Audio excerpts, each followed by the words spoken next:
കൈയിട്ട് വാരലോ എന്ന ചോദ്യത്തിന് ഒന്നാന്തരം കൈയിട്ട് വാരലാണെന്ന് മാത്രമല്ല, ഇവരെ പലിശ സഹിതം ഈ പണം തിരിച്ചുപിടിക്കുക മാത്രമല്ല, ഇവരെ സർവീസിൽ നിന്ന് സസ്പെൻഡ് ചെയ്യുകയോ ഡീമോട്ട് ചെയ്യുകയോ വേണം എന്നുള്ളതാണ് എൻ്റെ നിലപാട്.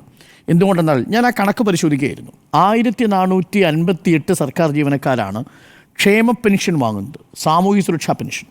സാമൂഹ്യ സുരക്ഷാ പെൻഷൻ വളരെ സാധാരണക്കാരായ മനുഷ്യർ, അതും 60 വയസ്സ് പിന്നിട്ടവർ ഒരു വിഭാഗം, വികലാംഗ പെൻഷൻ വാങ്ങുന്നവർ, ക്ഷേമ പെൻഷൻ വാങ്ങുന്നവർ, അങ്ങനെ സമൂഹത്തിൽ ജീവസന്ധാരണത്തിന് ഒരു വഴിയുമില്ലാതെ ബുദ്ധിമുട്ടുന്ന വെറും സാധാരണക്കാരായ മനുഷ്യരെ സംരക്ഷിച്ചു പിടിത്താൻ വേണ്ടി സർക്കാർ കൊണ്ടുവന്ന ഒരു ക്ഷേമ പദ്ധതിയാണ് ഈ സാമൂഹ്യ സുരക്ഷാ പെൻഷൻ. ആ സാമൂഹ്യ സുരക്ഷാ പെൻഷനിലെ 1600 രൂപ ഇപ്പോൾ 4 മാസം കുടിശ്ശികയാണ്.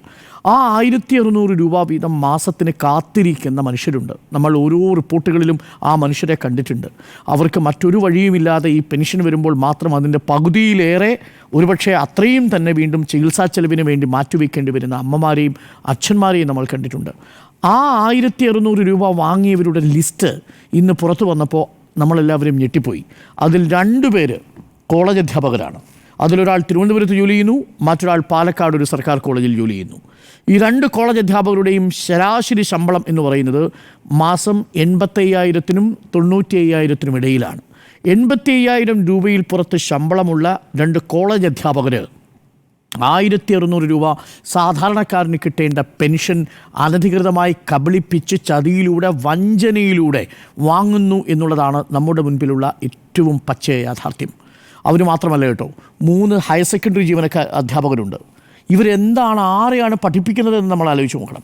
3 ഹയർ സെക്കൻഡറി ജീവനക്കാർ, ശമ്പളം 55,000-നും 70,000-നും ഇടയിൽ ശമ്പളം പറ്റുന്ന 3 ഹയർ സെക്കൻഡറി അധ്യാപകരും ഇക്കഴിഞ്ഞ കാലങ്ങളായി ഈ 1600 രൂപ സാധാരണക്കാരന് കിട്ടേണ്ട ക്ഷേമ പെൻഷൻ കള്ളത്തരത്തിലൂടെ വാങ്ങുന്നു എന്നുള്ളതാണ്. ഇനിയും തീർന്നില്ല. നോക്കൂ, അതിൽ മറ്റൊരു വകുപ്പ് ഏറ്റവും കൂടുതൽ വാങ്ങുന്നത് മെഡിക്കൽ എഡ്യൂക്കേഷൻ വകുപ്പാണ്. മെഡിക്കൽ എഡ്യൂക്കേഷൻ വകുപ്പിൽ 124 പേര്, പൊതുവിദ്യാഭ്യാസ വകുപ്പിൽ 224 പേര്. ഒന്നാലോചിച്ച് നോക്കണം, പൊതുവിദ്യാഭ്യാസ വകുപ്പിൽ സമൂഹത്തിന് മാതൃകയാകേണ്ട ഒരു വകുപ്പ് കൈകാര്യം ചെയ്യുന്ന ഉദ്യോഗസ്ഥരിൽ, അതിൽ അധ്യാപകരും ജീവനക്കാരും അടക്കമുള്ള വകുപ്പിൽപ്പെട്ടവരാണ് 224 പേര്. ആരോഗ്യവകുപ്പ് 373 പേർ, അതിൽ ഡോക്ടർമാരുടെ കാറ്റഗറിയിൽ നിന്ന് താഴെ തുടങ്ങി ഉള്ള ജീവനക്കാരാണ് ഇതിൽ ഉൾപ്പെട്ടിരിക്കുന്നത്. അസിസ്റ്റൻ്റ് പ്രൊഫസർമാർ, ഹയർ സെക്കൻഡറി അധ്യാപകർ, ആരോഗ്യവകുപ്പ്, ദെൻ എഡ്യൂക്കേഷൻ, മെഡിക്കൽ എഡ്യൂക്കേഷൻ വകുപ്പ്, മൃഗസംരക്ഷണ വകുപ്പ്, പൊതുമരാമത്ത് വകുപ്പിൽ 47 പേര്, സാങ്കേതിക വിദ്യാഭ്യാസ വകുപ്പിൽ 46 പേര്, ഹോമിയോപ്പതിയിൽ 41, കൃഷി റവന്യൂ 35.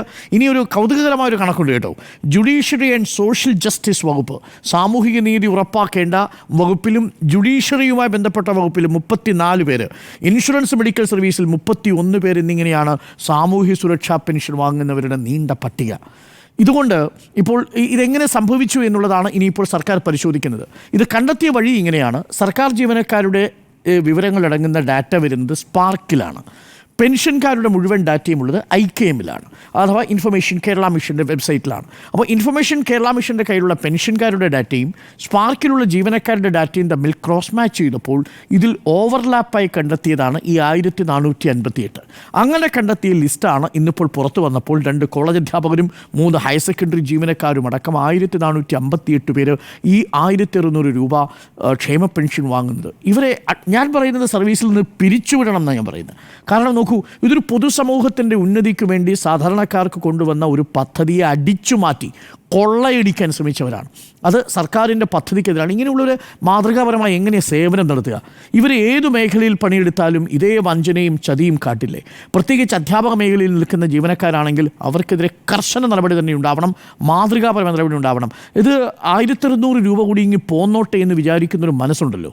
ആ 80,000 50,000 രൂപ ശമ്പളം പറ്റുന്നത് എന്തിനേറെ 25,000 30,000 രൂപ ശമ്പളം കിട്ടുന്നവരാണെങ്കിൽ പോലും ഈ 1600 രൂപ അത് സർക്കാരിൽ അർഹതപ്പെട്ടവരുടെ കൈകളിലേക്ക് അക്കൗണ്ടിലേക്ക് പോകണമെന്ന് തീരുമാനിക്കപ്പെടുന്നതിന് പകരം ആ പണം ഇങ്ങ് പോന്നോട്ടെ എന്ന് വിചാരിച്ച് ഇനി പഞ്ചായത്തിൻ്റെ ഭാഗത്തുനിന്ന് വന്ന വീഴ്ചയാണെങ്കിൽ പോലും ആ വീഴ്ചയെ എന്തുകൊണ്ടാണ് അവർ സ്വയം ആസ്വദിച്ചത് എന്നുള്ളതാണ് പ്രധാനപ്പെട്ട കാര്യം. അതുകൊണ്ട് മാതൃകാപരമായി ഇവർക്കെതിരെ ശിക്ഷാ നടപടി ഉണ്ടാവണം.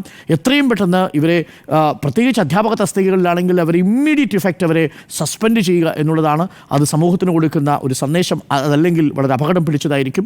എന്തായാലും സർക്കാർ വൈകിയാണെങ്കിലും അങ്ങനെ ഒരു കണ്ടെത്തൽ നടത്തിയിരിക്കുന്നു. ഇൻഫർമേഷൻ കേരള മിഷൻ്റെയും സ്പാർക്കിൻ്റെയും ഉദ്യോഗസ്ഥരാണ് അത് കണ്ടെത്തിയിരിക്കുന്നത്. തീർച്ചയായും അത് കൈയിട്ടുവാരലാണ്. സമൂഹത്തിന് അംഗീകരിക്കാൻ പറ്റാത്ത ലജ്ജാകരമായ നാണക്കേടുണ്ടാക്കുന്ന ഒരു അല്പം ഉളുപ്പില്ലാത്ത ഒരു വർഗമായി മാറിയവരാണ് ഈ 1458 പേരെന്ന് പറയാതിരിക്കാൻ നിവൃത്തിയില്ല. കാരണം ആ പണം ആർക്കുള്ളതാണ് എന്നത് ഒരു നിമിഷം ആലോചിച്ചിരുന്നെങ്കിൽ അവർക്കിത് ചെയ്യുവാൻ കഴിയുമായിരുന്നില്ലെന്നാണ് എൻ്റെ ടേക്ക്. അതുകൊണ്ട് കൈയിട്ടുവാരൽ തന്നെയാണ്.